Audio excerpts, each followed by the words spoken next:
We're going to begin with a knee bar. We worked a ton of knee bars in the beginning of December, and I'm going to I want to turn this into a drill for both partners. I'm going to try my best here to make these drills continuous. Initially, they're going to be very much kind of 1, 2, 3. There's going to be thinking, processing going on. But eventually, by the end of class, the 3 drills we work on, we should be able to just flow right through. So as I'm here with Chris, again, he gets his underhook on this side. I need to perch my hip up a little bit higher as I post this hand very quickly. I make my back step. Control Chris's leg. As I'm tipping off to my side here, what Chris is going to do is he's going to wave with his whole body. Remember the wave escape? To be able to turn your knee in the opposite direction. Yes. And now as Chris is here, he's going to stomp behind this knee, his other leg, pulling his leg out, and coming up to top position. As soon as he does, I'm going to be in a half guard. He's going to smear me flat. I'm going to get my underhook. Chris is going to backstep. Yep.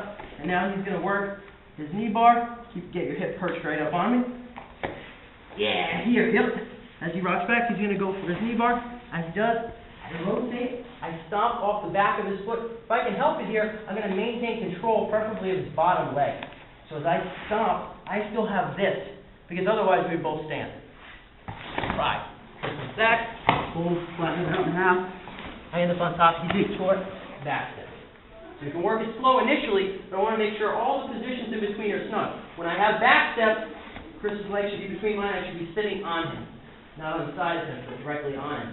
When I go for my knee bar, I want the instep right to my ear.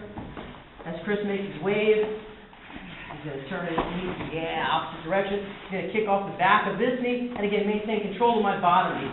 Or my bottom foot. I cut back, he's going to end up on top and a half. I'm going to get my arm and repeat.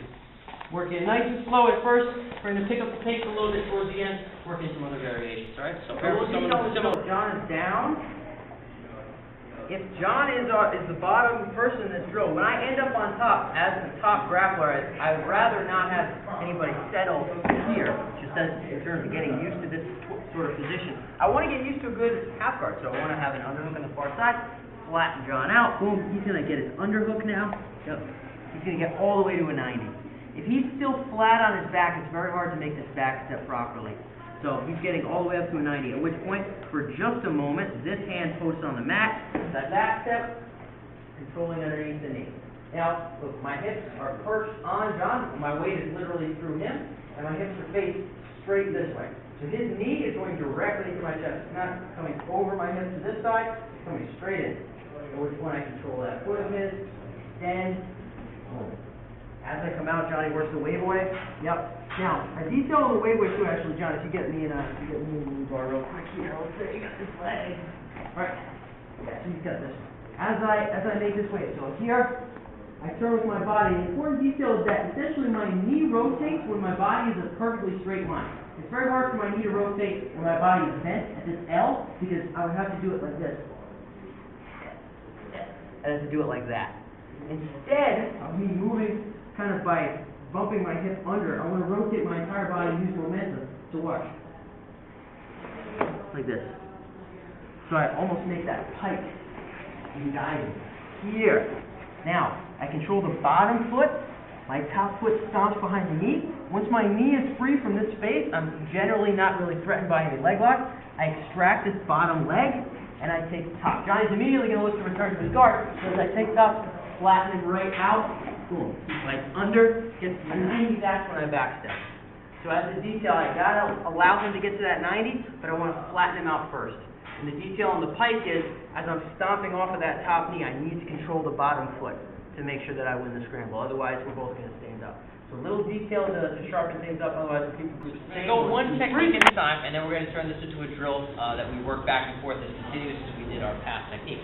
I'm here with Chris. I'm going to make it very simple. He's going to maintain standing exactly where he's standing. I'm going to get a grip with my outside arm around the outside of his knee, and my shin is going to meet his shin here.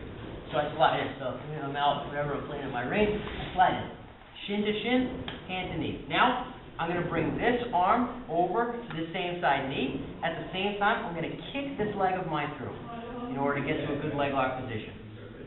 Here, as I kick this leg through, it's going to look like this. And I slide my hips underneath them. Notice I swing like Tarzan, literally. Watch where my hip is now, and I kind of do this. Even if I don't go for the leg lock, it looks like this. baseball slide.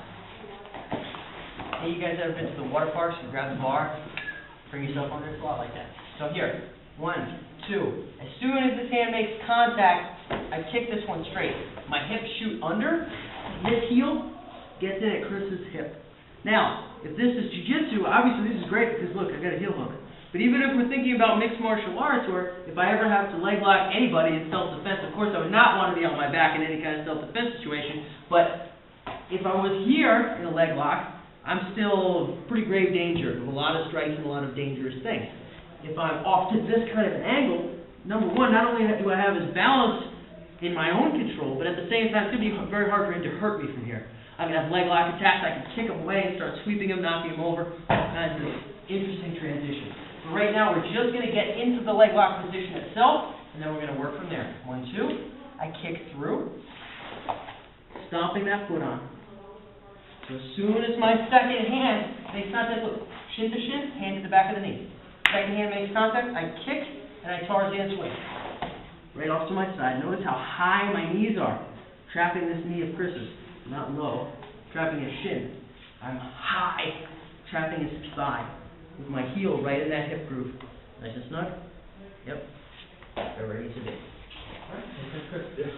Very good. Alright, let's keep the groups the same. Work this transition in and of itself. 1, 2, 3. Slides through. Yep.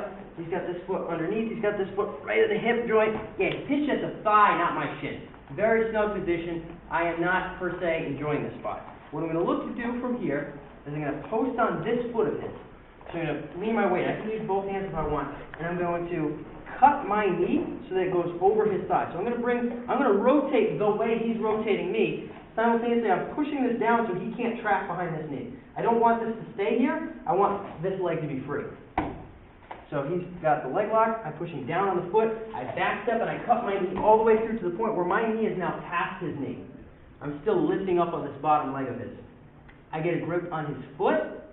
I let my foot, so look, my foot is on his top hip. I let my foot go to his bottom hip. And now watch the transition. I'm pulling this foot of his over my hip. As I turn back to face him, we're in the what? 50. I can go in for heel hooks, go in for whatever I want from there. I'm going to go over this transition one more time. I go from a position where he is attacking me to a position where I am attacking him. This is not a friendly spot for sure. I cut my angle. As I push on this foot, I turn the way he wants to turn me, and I drive my knee and puncture my knee over his leg here. Still sitting my hip back on him so he can't stand up. Grip my outside hand on this foot, and now, as I cut and pivot through with this leg, I'm pulling his foot over this way. Pull the foot as I extend my leg, I block. Notice I'm immediately clamping over my own foot. Ideally here, as I've made this transition, I've got his foot pulled up nice and high under my arm.